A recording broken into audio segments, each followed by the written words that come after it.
এই রাজবাড়ি নাসিরনগর উপজেলায় হরিপুর ইউনিয়নে অবস্থিত। 1800 শতাব্দীতে প্রাসাদটি জমিদার কৃষ্ণপ্রসাদ রায় চৌধুরী নির্মাণ করেন।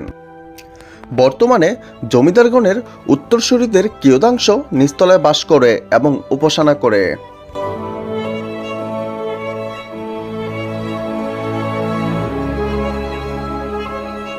এই প্রাসাদটি তিতাস নদীর পূর্ব পারে অবস্থিত এবং এটি প্রায় 5 একর জায়গার উপর নির্মিত। এখানে 60টি কক্ষ আনুমানিক রয়েছে। এগুলোর মধ্যে নাট্যশালা, দরবার হল ছাড়াও রয়েছে প্রমোদের কক্ষ।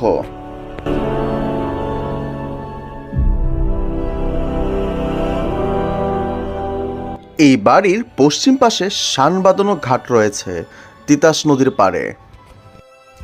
এই রাজবাড়িটিতে অনেক চলচ্চিত্র নির্মিত হয়েছে।